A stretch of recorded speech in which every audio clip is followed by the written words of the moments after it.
Everyone, I'd like to thank you all for being on our community training webinar. My name is Kristen Lateplo, and I am one of the TSRs, the Tennis Service Representatives for USTA New England. A couple quick housekeeping items before I introduce our speaker. As you can see, we have muted all participants. Please feel free to ask any questions you may have in the chat box. My colleague, Christy Bennett, will be responding to those questions, and we'll also pause throughout the webinar to answer those questions as well. Please note that some of the videos you'll see during this presentation were filmed prior to COVID-19 time, so they may not show proper social distancing. I'll be recording this presentation and we'll send out to all participants. So with that, I am pleased to introduce our speaker, Eric Driscoll. Eric is the Schools and Tennis in the Parks Manager for USTA New England. He's been with USTA New England for 20 years. He is a certified elite professional with the United States Professional Tennis Association and certified with the Professional Tennis Registry. I could go on and on about Eric, but I'm sure you're all eager to get started. So without further ado, Eric, take it away. Thank you, Kristen, and thank you all for joining the call today. We're happy to be able to offer this opportunity to all of you, given the current conditions we're in with COVID-19. And it was great of our national office to put together a training that we have customized for you today that allows for us to give some opportunities to train all of you and give you access to the resources and information about the resources we have, since we can't do this face-to-face. So well, let's get started. So welcome to the community training. We're excited to have you here and spend some time with you. And we hope that you're going to be familiar and comfortable with getting out on the court. If you haven't already, this is maybe a refresher for some of you. So either way, we're excited to share this with you. So at the end of this workshop, we're hoping you're going to be able to describe the Net Generation Community Practice Plan and explore how they can be used to support, organize, and guide the delivery of your community program. Integrate the character development and basic tennis skills into a practice session, and apply the concept of stop, show, and go to demonstrate activities. It's a really important one to have in place.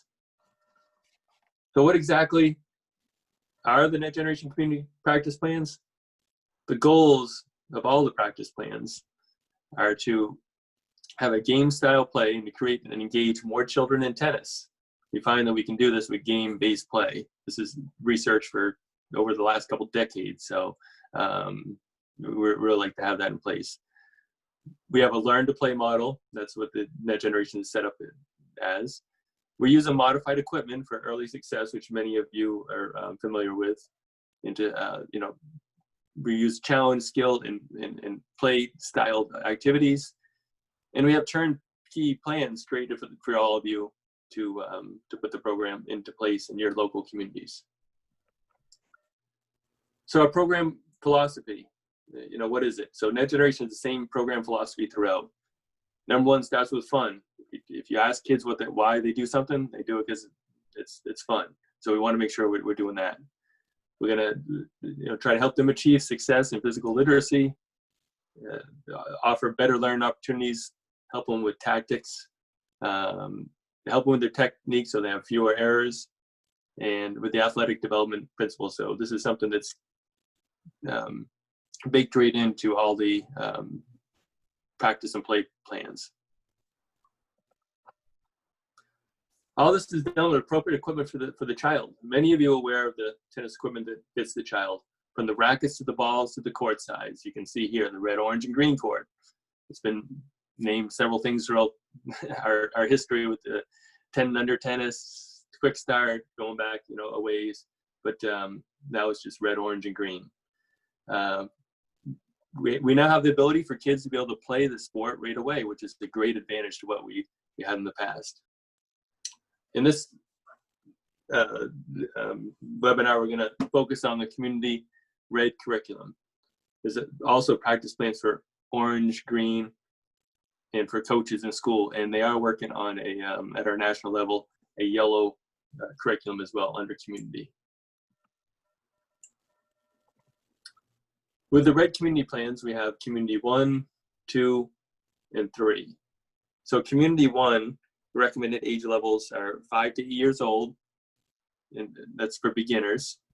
Community 2 is players who completed community 1 who are 7 to 9 years old, and also beginners. And community 3 is players who complete community 2 who have some prior tennis experience.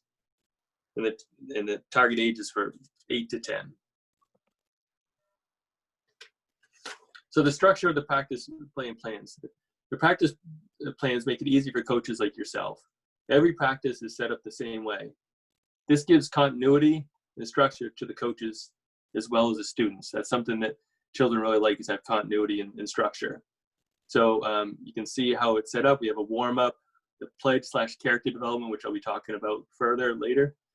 Athletic skills, tennis skills, games, the free play, which is a great thing to have in our programs, allowing children to discover things on their own. Play at home, and the team huddle. That's the gathering and the check for understanding. So each of the activities are also set up the same. The levels and progressions are a help when you have players in the same level, the same class, and offer in our different ability levels. So the description of the activities, what's the setup for the activity we're doing? What's the mission? So what are we doing this for? And then the levels and progression. And also, what are you get coaching cues in here, so it'll help you with communicating to the students in a positive manner. What's the ultimate goal for the activity? You also have practice plans at a glance. So you can see this is all pre-programmed, and you don't have to follow exactly as it is showed here. There's ways in which you can, with the Net Generation app, which I'll go over later, where you'll be able to set your own coach play plans, and you can pick and choose what you want, but we do have ones for those who want to follow a set play plan that we have in place, and that you can put in place for every practice. And every practice has a theme and a fun name that describes what we'll be working on. We'll see some videos of how these are set up a little later in the presentation as well. Kids love a great name for an activity. They get excited when they hear a fun name. Great activity. Obviously, the activity has to live up to the name. I want to spend a little bit of time on character development and the word of the day. This is an important part of our youth programs. It's an opportunity to talk about some life skills and introduce how sports can teach life skills as well, and how they are intertwined. Each practice has a word of the day that is delivered at the beginning of the practice. And throughout the session, the coach can ask the questions that refer back to the word and how it relates to the activities. So the words of the day in the character development they are listen, respect, teamwork, effort, responsibility, and sportsmanship. Obviously, these are universal types of activity and character developments, which is just fantastic for any age, but we really want to emphasize them with our youth. And to help the coach to do character checkups, there are checkup tips that help you relate the word of the day to the practice so it comes to life. So you're not out there on your own just trying to figure it out. There's cues in there to help you out as well. In this video here that we're going to play for you, you're going to see what the pledge and the word of the day would look like as led by a community center. Please note again that all the videos that we're going to be sharing here are pre-COVID. We're filmed pre-COVID-19 before social physical distancing went into effect.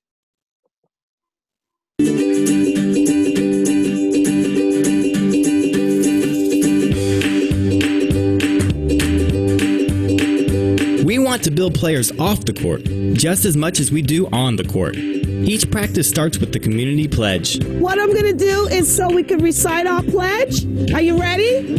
Okay. I will listen to my coach. Be nice to my teammates. Try my best. And have fun. Yeah. The Community Pledge is a dedication that players make to themselves, their teammates, and coach. Community plans also incorporate 6 words of the day. Listen, respect, teamwork, honesty, effort, and sportsmanship. So our word for the day is listen. How do you listen? Ears, eyes, mind, and bodies. Okay. It is important for the coach to review the word of the day by asking the group what the word means to them. So how can you show someone you're listening? Making eye contact. Wow, you guys are just awesome. Respecting. Big words. Not playing around. Yes, great job. Appreciating them. You're awesome. Having players understand the word will encourage them to develop their character along with their tennis skills.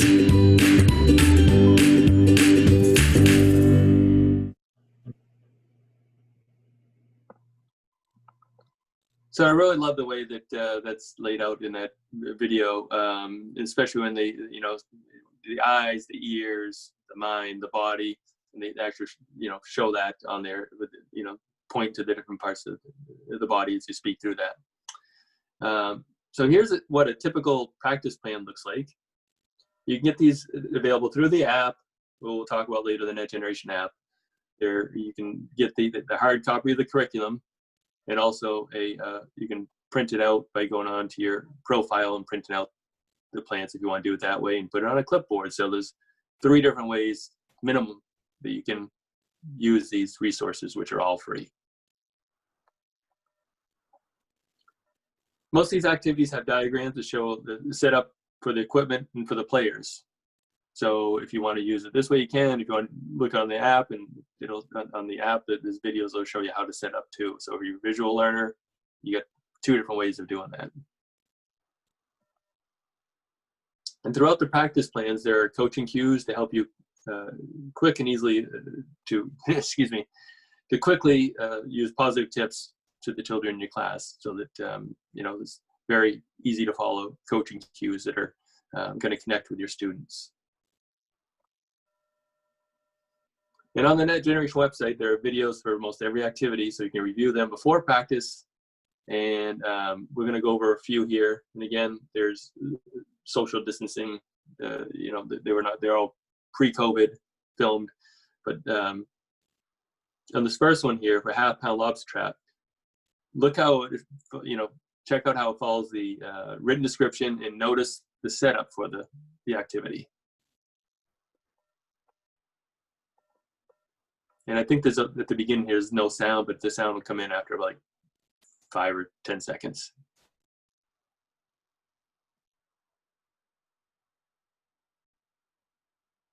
Cue sound at some point.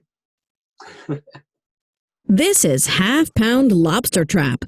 Players are in pairs with a red ball and a racket. One player is the feeder, and one is the lobster. The feeder stands 8 to 10 feet from the lobster. The feeder tosses the ball to the side of the lobster, who traps the ball against the racket with his or her free hand after the bounce.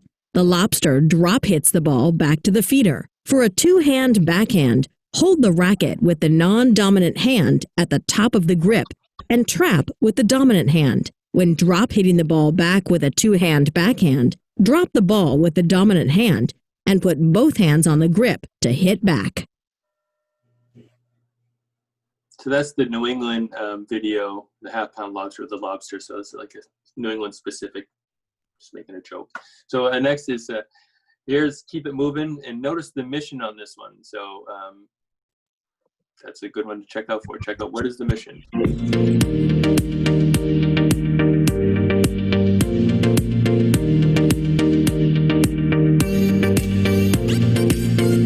This is Keep It Moving. 2 pairs of players are on the side of the net. Partners are positioned opposite each other, with the center service line acting as the net. Players mark court boundaries using throwdown lines. Players will start a cooperative rolling rally. The goal is to move the ball without overhitting. Let the players set a goal for the number of rallies.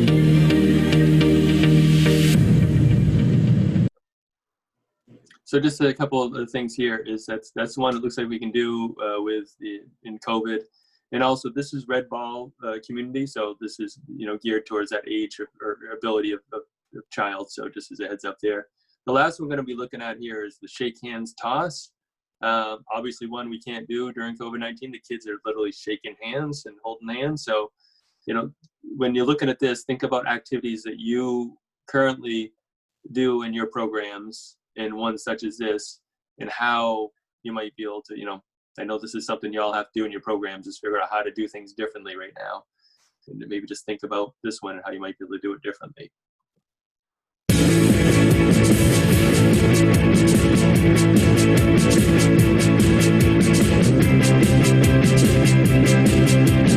This is Shake Hands Toss. Players are in pairs, spread out around the 36-foot court with one orange ball between them. Players are creating a net by shaking hands, then tossing the ball back and forth. They catch with one hand after the bounce. Notice that an orange ball is being used since it is easier to catch with one hand than a red ball. After 4 successful catches, the players switch hands.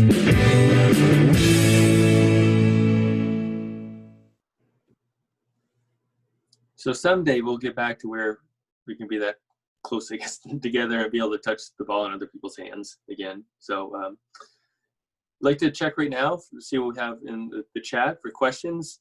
And looking at the group size, we could possibly open it up to verbal questions if we need to. We don't have any in the chat. Yeah, there aren't any questions in the chat right now, but if you guys have any questions, feel free to unmute and ask. Or any feedback or anything.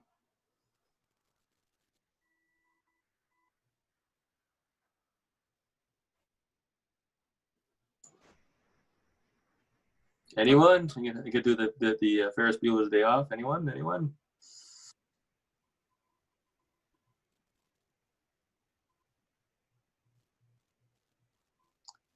So where is the list of COVID activities? How that come up is a question. So we do have a list of, and it's called the Summer Play Plan that has been set up and is available for providers that we can get out to you if you like, with the activities that are COVID approved.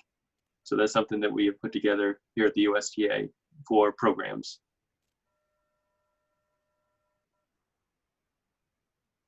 Anything else?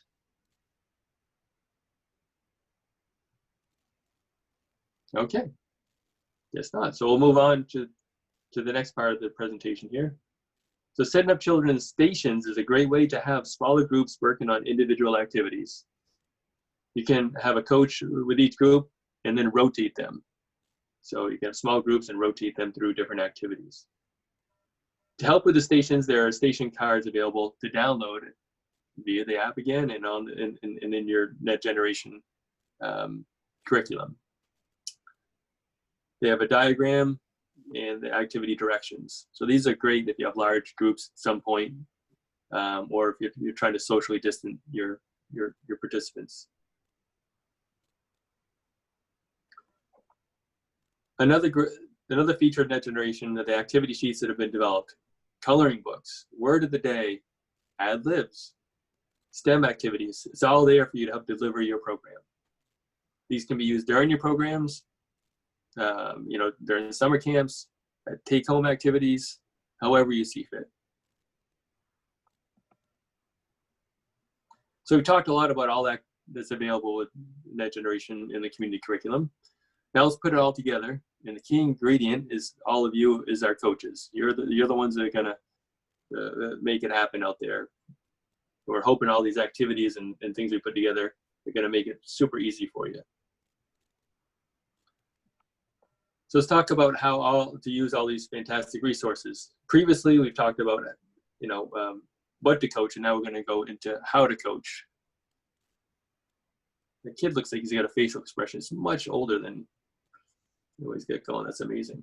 So an extremely important part of any successful program is children having a positive learning environment, right? Creating optimal challenges. So what is that? Was it optimal challenge environment? Or what's an optimal challenge? So this is not actually me. I don't think I wear that kind of hat, but let's use this as an example. If I were to do the limbo, I'd probably need the, if you guys know my flexibility, you might not, but I don't have a lot of flexibility. So I'd probably need the bar up pretty high, where some of you might be able to do the limbo with the bar lower. So, but with having the bar at a different level, we can all have success. Whether I'm just walking under it and others are limboing, and then that's what we can end up doing to make sure we all have success.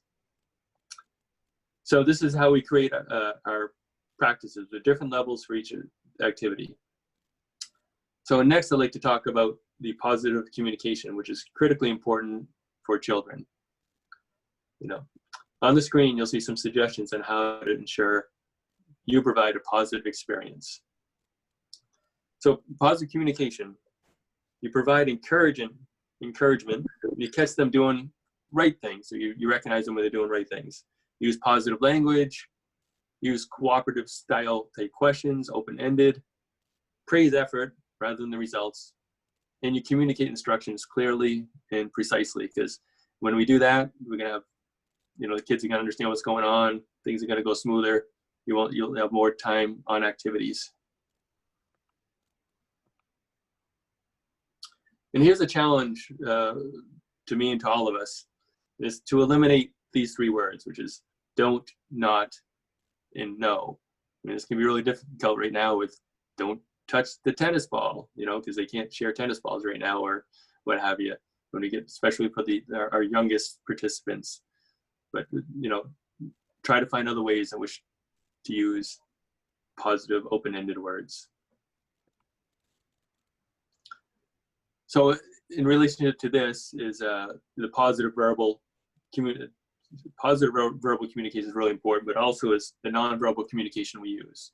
It's important to remember that our nonverbal communication plays a very large role in how children perceive us, and in general we are perceived. So when you're out there and you're coaching the kids, be sure that you have a relaxed, open body position. If you're, you know, really tense or stressed, it's going to be seen.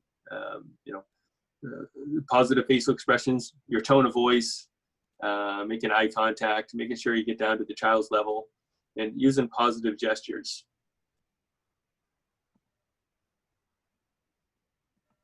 So now we're going to go into stop, show, and go. So this is a really key thing when we're communicating with any age, but especially with kids. So it's important to show the children what an activity will look like. And they will do a good job of copying what you do. This is the good news, and it can be the bad news. If you demonstrate something incorrectly, that they may end up, you know, doing that incorrectly. So let's try to make the demos perfect, as close to perfect as we can. We know it's not necessarily a thing as perfection, but, you know, do as best you can, and they're most likely to do a better job with the activity. So the first part, in stop, we gather everyone together so they can see and hear you, and they're all in one space so they can see your hands in the demonstration. If you're demonstrating the forehand, so they can see the grip, all those things. Demo it perfectly and quickly with few words, especially with the kids that are age 10 and under. They're gonna do what they see you do and not necessarily follow what you say, because the attention span's pretty short, like I think less than 8 seconds, if I remember correctly. Be aware of safety. Stop and start an activity by saying when, before what, and check for our understanding before saying go.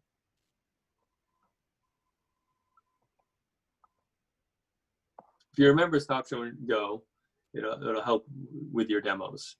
I'm going to play a couple videos for you showing you stop and show. Notice how the coach does a perfect job, near perfect job in this video, limiting talking. So go ahead and then we'll show the. All right, everyone come on over.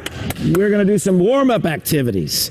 Okay, so this part, you're going to break everyone up into groups of 3, okay? So let's do this. I'm going to get Stacy and Newland to be my peeps. If you can come over here with me right here, and the rest of you, maybe let's move a little bit further down over here, okay? And keep in mind, you'll be in groups of 3, so you'll be somewhere else, okay? Stacy, would you like to be my volunteer? Excellent. We're going to do make a move, which is catching with one hand on each side of the body, okay? We need a throw down line. Oh, sorry, you take the ball. My bad. I got the throw down line. And Stacy, if I can get you about right here, okay? 5 feet apart. And what you're going to do is toss side to side, and I'm going to let it bounce and catch it.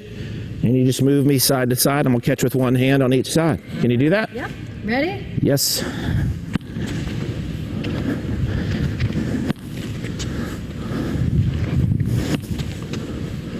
All right. So that one there we could do, you know, in COVID, if they were like in the same household or whatever, you could do that activity. But just pay attention to the show portion. So let's move on to the next video. All righty, let's get everyone to come on over. So we're going to do the skill portion. That was the warm-up. Same thing again, we're going to do groups of 3. And let's get everyone over here where you can see and hear me over here. Okay? And this time, Jordan and Alex, you want to be my team? Sure. So we're a group of 3, okay? And Jordan can be my volunteer? Yep. Excellent. So Alex, you're going to be out over here as well so you can see. We need a throwdown spot and a ball, okay? And if you can put yours right there, I'm going to put mine right here. And all we're going to do is bump it up, let it bounce, and go eye high and try to hit our spot. You ready?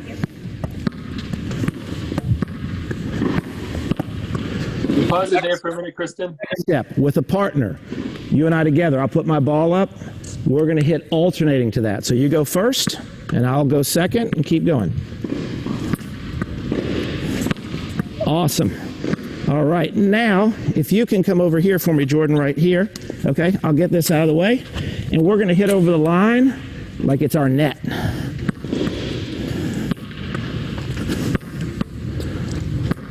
Awesome. Last stage, our 4th stage, is we're going to hit over the real net. So if you can head over there, and we're going to dink it eye high, okay?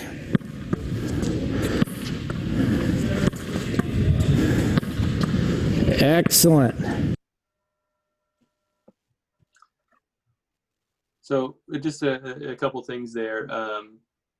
You know, as a coach during COVID here, you'd want to be handling the excess equipment and what have you. And you could do the first portion of that activity where they're doing individual skills, and the rallying over, they wouldn't be able to pick up the ball at this point, but that's just something to be aware of.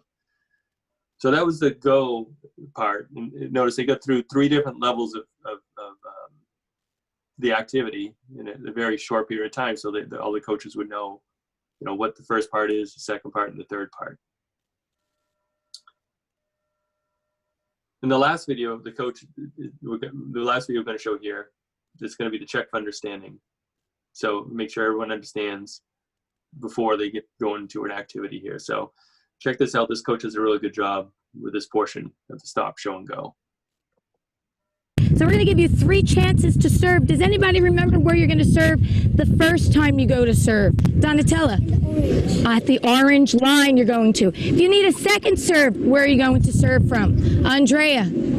If you need a bonus serve, where are you going to serve from, Camilla? The yellow line. Okay, let's bring it in real quick. So why do we practice this skill? Why is it good to have this skill? It's important to come to the net. Very good. Did y'all see when Jeffrey, after he fed the ball, he was on his toes, ready to take that ball early, to step inside the court and kind of rush the person on the other side, right? That way we put pressure and we can force an error that way by being aggressive. Okay, great job. Okay, I noticed a question come through. We can address that at this point. I didn't see the whole question, but if someone could read that to me. It asks, do we leave it to the parent to determine if their child needs to wear a face mask during these sessions? I think that is the individual choice. Obviously, if we want to, the goal is to keep the kids a minimum of 6 feet apart during activities. That's the recommendation from the USTA. And if the parent decides they would like to have their child wear a mask during the activities, then I believe that would be their choice.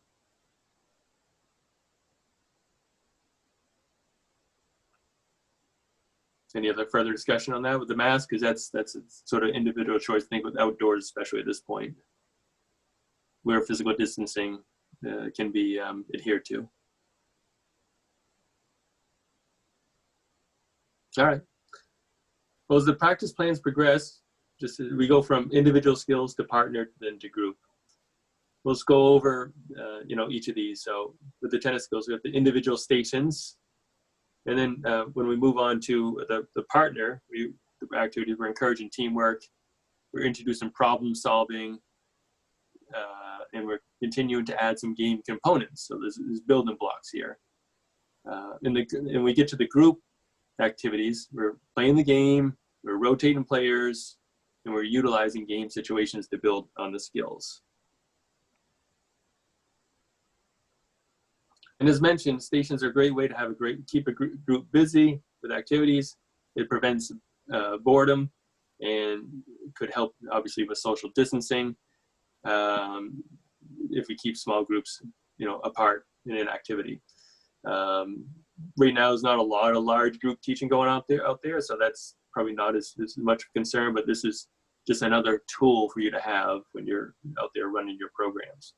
So let's look at what it might look like to have stations and some station learning.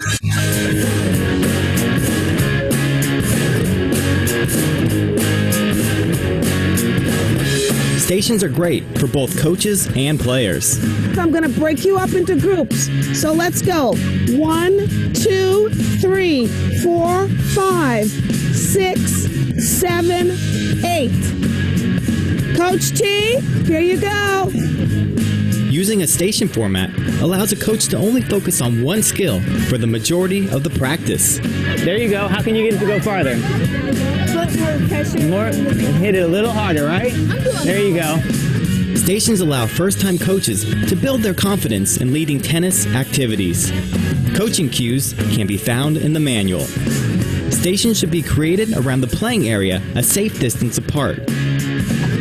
Have a coach or volunteer at each station to direct the activity. Y'all know how to walk the dog? Listen up. You're gonna put the ball on the ground, put the racket on the side, remember on the side, and you're gonna walk it all the way to your spot.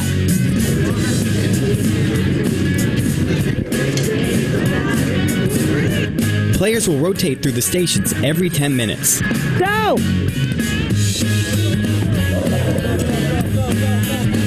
This will prevent players from getting bored with one skill.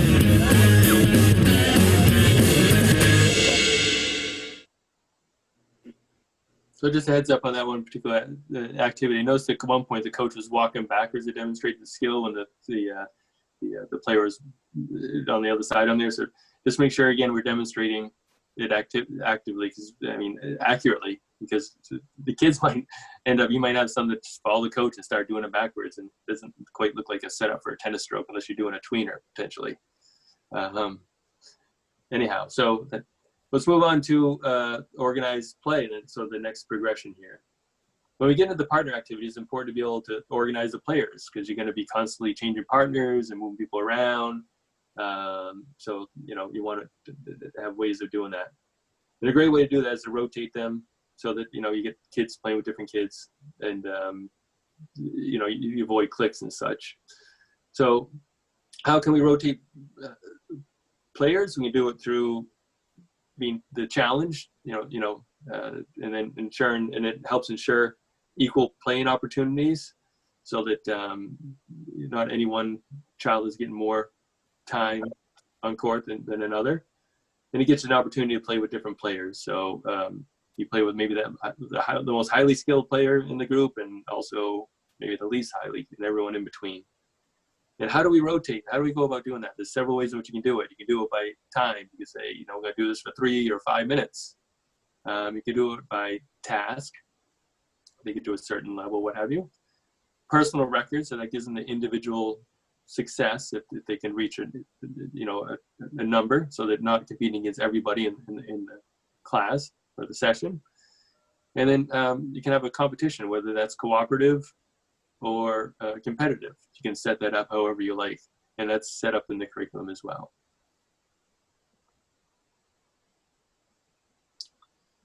So in the partner activities, the rotations can be done with game components. And those game components that you see on your screen here is some ways of doing it. So you can use numbers, you know, a certain amount of, you know, whether you get to a 5 or 7, you can do it by time again. You can even use a deck of cards, dice, to, you know, have the kids roll those or pull the card out to figure out the number of activities they can do. So that engages them in the activity and having a part in it. You can use clothespins to help keep score. And they're all great ways to have game components and to use those within your program. So let's take a break there again and see if we've got any questions. Open up the chat, see if we get any feedback, questions, and maybe unmute people. We'll try that again if we don't have anything in the chat. There's nothing in the chat right this minute, so feel free to unmute yourself if you have a question. Any questions, anything so far? We're going through lots of information. So we'd usually go over in about 3 hours. Of course, you wouldn't be able to do, you're not doing the activities here, so that kind of cuts down our time. So nothing else at this point? Great. All right, so let's go into the play component. Let's talk about how we set up a group to play in the games portion, incorporating game situations. And so let's check out this video. Remember, this is pre-COVID. Again, the video is filmed pre-COVID.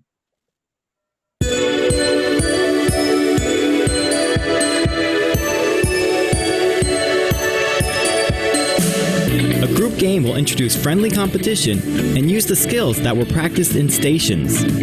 Bring the equipment here. Coaches, if you don't mind, can you bring the cone? Okay, so you're going to be playing with your team. So you're going to have teammates, all right? So Coach T is my teammate. Going to put the ball here to try and get it in this square and the bullseye. So if you get the ball in here, it's 5 points.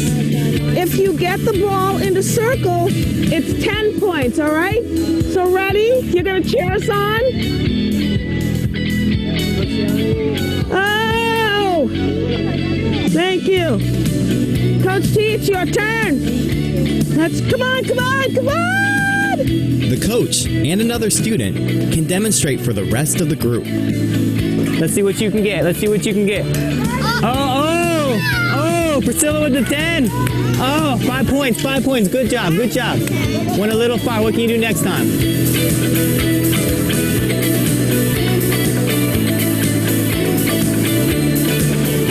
Nice job. Good. High five. Good job. So a couple things there I'd like to touch base on. You know, notice the verbal and nonverbal communication you see going on there. You know, the coach is excited, they're encouraging each other, they're encouraging the kids. Does it look like the kids are having fun? You know, it certainly looks like that to me. See smiles and, you know, the energy of the kids. One thing I'd recommend that the video, I didn't see a portion of it, is to make sure that for the safety component, that you have someone in line at a particular spot, and then, you know, we don't necessarily want to do lines in this situation. It looked like it was okay, so kids are moving through pretty quickly. You want to maybe set up a second spot where the people waiting are at, so that they might not be in range of the racket. So as children progress, they can experience an introduction to competition while being on a team, and that's what we call the team challenge. You see in the intro on your screen, you'll see the red ball team challenge.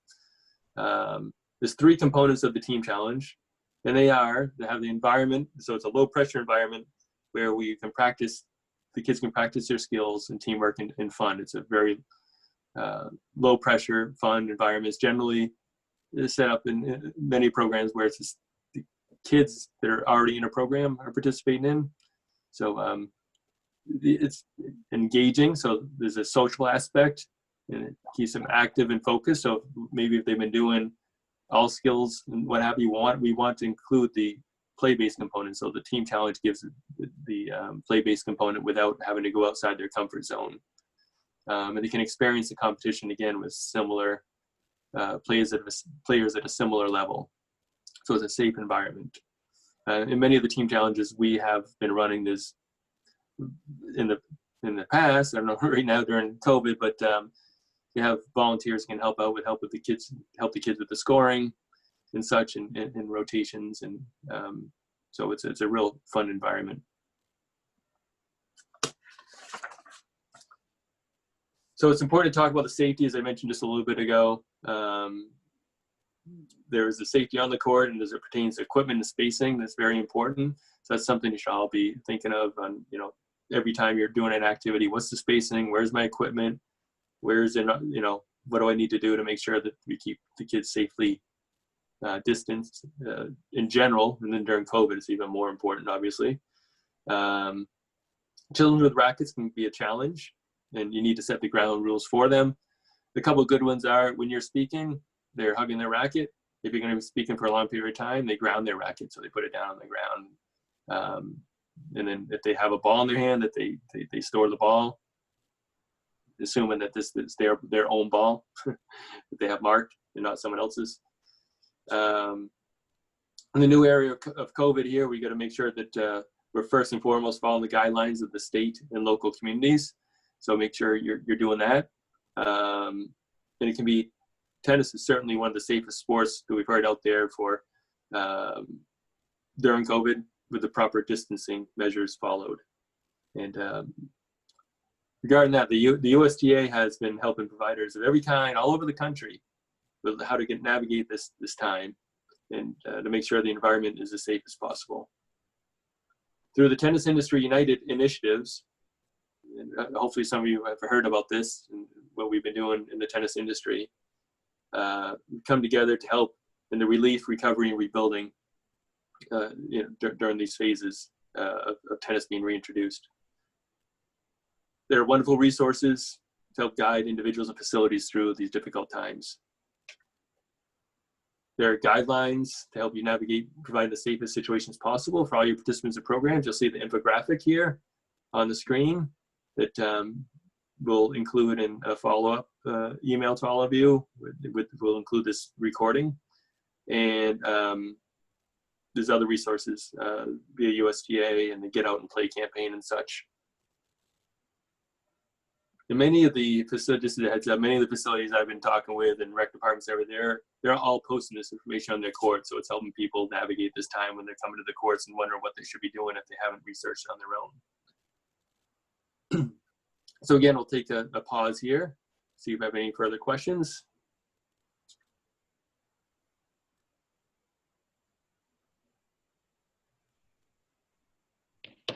Let's see. Oh.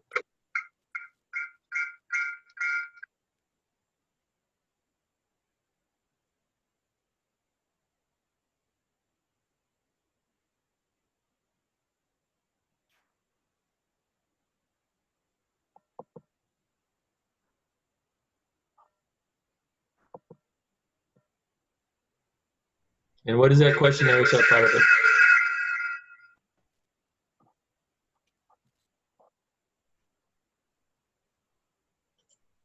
Chris, you can read that for me?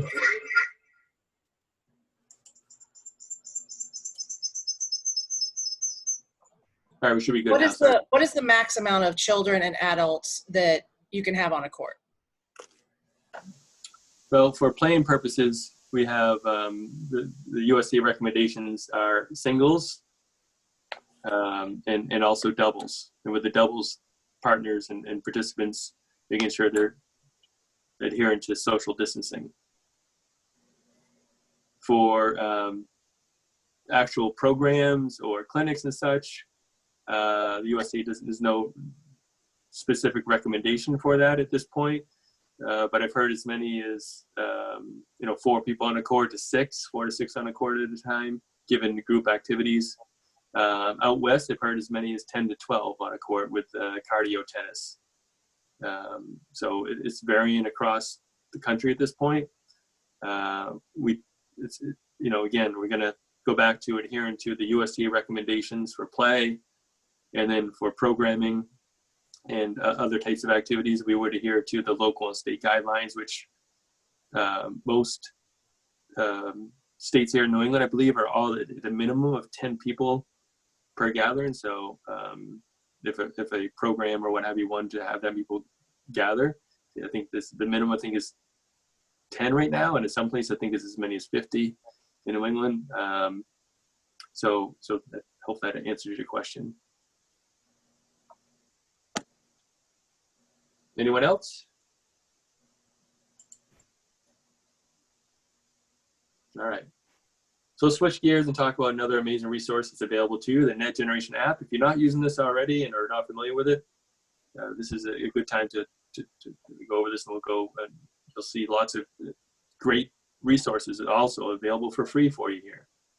We can help you prepare for your programs and use during your practices. If you're working with other coaches, you can share the coaching plans. It's really, really great. And so how do you gain access to the app and to all these resources we've been talking about? So coaches have to complete their Safe Play program, and you do that via the link here, usta.com/SafePlay. And then once you get through the Safe Play process, which is about an hour and a half and is required because we fall under the Olympic Committee, and also we want to make sure that we provide the safest environment possible for parents to send their children to us, and make sure that all their coaches have been background screened and Safe Play trained. And that's available via this link. So once you get those two things done, you can download the Net Generation app at the iOS store or Google store. So we're going to take a little tour of the Net Generation app. This is a longer video, but it's going to go over many different aspects of the app and things you may or may not be aware of. And when we're done this little video here, we'll see if you have any questions. Welcome. We're going to go through a quick tour of the Net Generation app. We've gone through how you would get access to the app. As you can see, it's there along with all my other apps. I just click it. It comes up. We are going to go to Explore first. You can see all the videos on the top. Also has the buttons that will be there depending on the type of access that you have. As a community coach, you would be able to see all the communities and the school's activities. If we go to community, you can see the practice plans. It has all of the practice plans, red, orange, green. It has wheelchair, and it has the coaches plans if you clicked on the coaches tab. So we're going to look at community red, and you see that it has all of the chapters there. If we go to chapter 1, meet the ball, we can scroll down, and all of the activities that we went over previously, the setup, the mission, character development, tennis skills, has the character checkup, coaching cues, all of this that you can take out on the court with you, show your players, to show the other coaches. It has the diagrams, also has videos embedded right in there where you can again show it to the children, show it to the coaches. And those are for all the activities. As you can see, it's got the stations, so it's got everything you might need to review what's going on for that day. So now we're going to look at skills. You can also find activities by skills. If you do a search, you can find your level, find the different categories that you might want, either by what area they're in or by the number of players that you have. If we clicked on Bullseye, you can watch the video as well as see what the description is. Again, another great tool to have as you go out on the court to show your players, to show your coaches. You can do the same thing with skills, do a search, do the different categories, and they're designated by colors. So we're going to go back to the main page, and we're going to click on Tools. And here you can see you can actually build a community practice plan. You would go in, you would choose the different skills that you have. So maybe this was every player gets to pick their favorite activity. I would name it. If I have a plan there, I could share it with the other coaches. You can see I have a shared plan here that Alana's test shared with me, and we can make up our own practice. Again, great thing to have, fun thing to have for coaches and for the players. Now I'm going to click on Connections. And with Connections, if you have a player that you've connected with, then I can add progress for this young player. The one feature I really want to show is the badges. The badges is a great thing for effort, universal. We've got footwork, all types of cool badges that you can send to players. I can also provide feedback. It has them preloaded for you so you can send feedback to that. So one coach per player, so the lead coach of your activity would do that. And that is the Net Generation app. Okay, let's open up for questions there again. See if there's any questions or anything that someone on the call may have not known about the app. There's a lot of tools out there. Then you go over the whiteboard as well, but I mean it's a pretty powerful tool for coaches, I believe. And just as a heads up for Sharon, being able to share between coaches, you can always share it with coaches that are Net Generation approved. So just as a heads up there, you can't just share it with anyone. Any questions?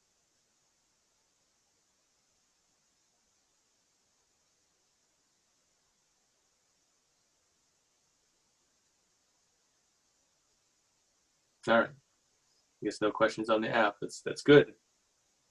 So so what's next? So basically, we're hoping that many I've seen on here. I think you're all already coaching, but we're hoping you continue with an amazing sport, introducing tennis to children, to our youngest potential tennis players out there.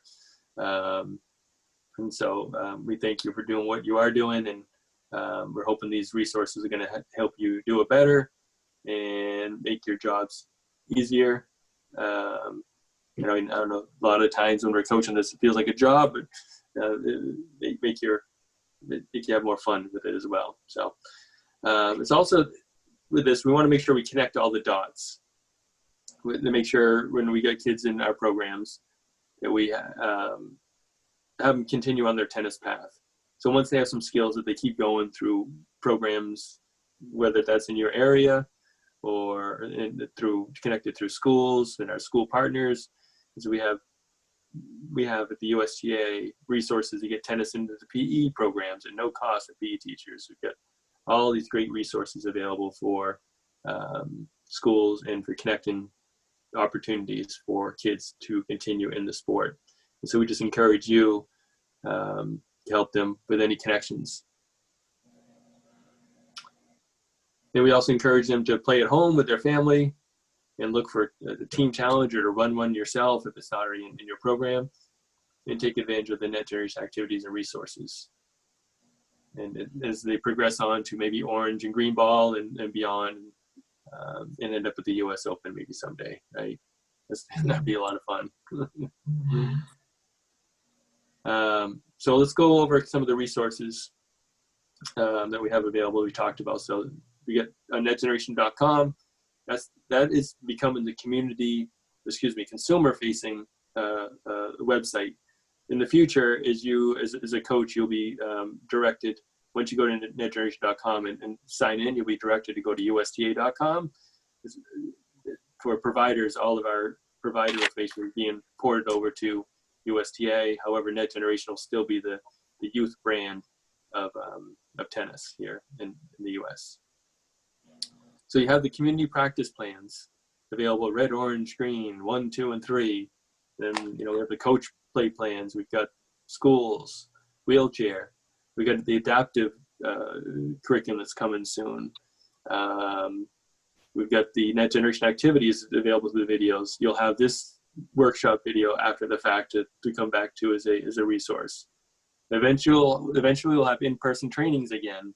You get the Net Generation app, and here you've got our section as well. And all our staff, wonderful staff, and the resources that they're able to provide. You'll also be sent at the end of this. We'll have a follow-up email to you, and they'll include a link to the staff webpage, so you can go and connect with your local tennis service representative or anyone in an area you want to talk to, whether it's in community tennis, competitive tennis, tournaments, whatever it might be. We have people in every different area. Diversity inclusion, we get it all areas. Marketing. So are there any questions? And hopefully you all feel really great about getting on the court or learned something new out of this training that you may not have been aware of, or gives you maybe a way of reconstructing or changing or improving what you might already be doing on the court. So hopefully we give you some more tools or something additional to think about. So this is the last time we opened up here, so please feel free to give us any feedback, any questions, and I thank you for attending. Thank you. Christy, do we have any questions you want to address, or are we good? We've been asked where we can find this recording. So I will make sure within the next day or two, I'll send this out to all the attendees. I want to say thank you for this. Can you hear me? We can. Yes. Thank you so much. Well, hello. Thank you for this. This was a nice refresher. And I have a question. Is the one that's the next July, is it the same presentation? It'll be the same, but hopefully a little better, as it'll be my second one. So Okay. You did fine. You did fine. thank you. So it'll be the same, maybe slightly different, but it'll be the same general material we'll be going over. It's essentially a overview of all the resources and tools and how to get out there and learn. Obviously, that was our objectives at the beginning. Thank you for that. You're welcome. Great. So to wrap it up, we'd like to thank Eric again. You did a great job, and we'd like to thank all the attendees for being on today's webinar. And like I said, we will follow up with an email with this presentation, and we'll add additional information within a day or two. So I'd like to thank you again, and enjoy the rest of your day. Take care. You as well. Thank you. Thank you all. Have a great day.